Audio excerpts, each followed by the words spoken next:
Uh, yeah, we had a tough road trip, headed towards Fairbanks on Tuesday. Came back for a day, flew out to Seattle, spent the night in Seattle on Thursday, flew out of Seattle on Friday, played Billings on Saturday, and were able to play well enough to come away with a win against a very good Billings team. So we're very pleased to come away with that win. That was a huge win for us, especially in as we head towards the second round of league games. And these are the games that we've talked about all year long that really position teams put themselves in position for postseason play, and you start to end people's seasons. And so, these are very important road games coming up, and it's the GNAC is always a hard place to steal road wins regardless of who the opponent is, and I think that's been pretty consistent throughout the entire league. So we want to make sure to have a good practice today, stay locked in, and then head towards Portland on Thursday and Saturday. Coach, it seems like all the teams that we've talked to today, not just over here, but also hockey, that's the longest road trip of the season. Talk about the kind of toll that takes on you. I guess, what is it, more emotional than physical?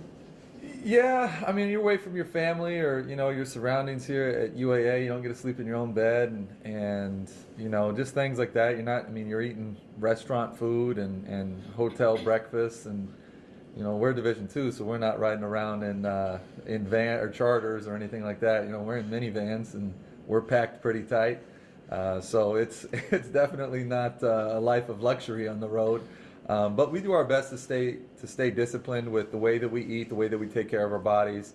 We always like to get everybody up and moving around a little bit. And I think there are some advantages to be on the road because you can control when they study, you can control when the ladies are doing workouts and things like that. So I think there's some advantages, but it takes a toll. That 3-hour flight to Seattle, and then if you're headed to Portland or whatever it is, it's a long flight, and you got to run out the jet lag a little bit.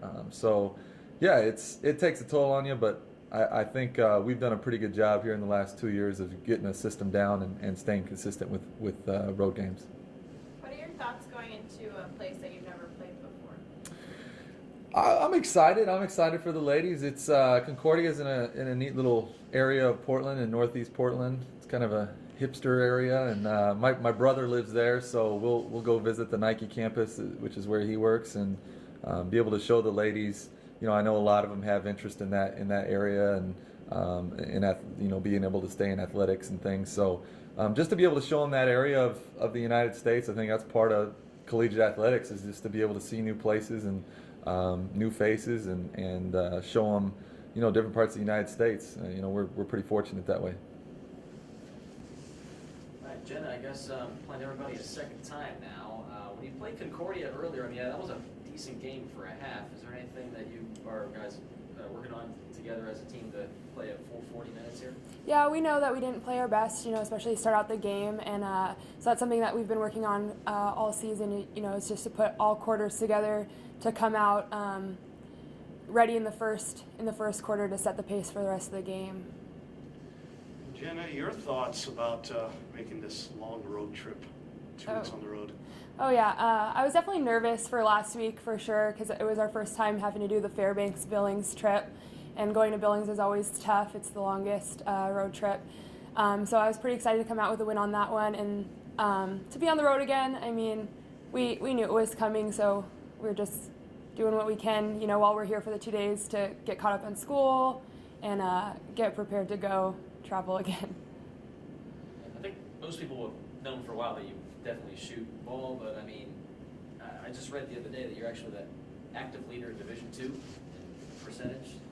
Is that something you knew about? 42%, I think. Yeah, I saw that yesterday, and I didn't know until yesterday actually, and it's pretty neat to have a percentage that high while shooting as many times as I do. So.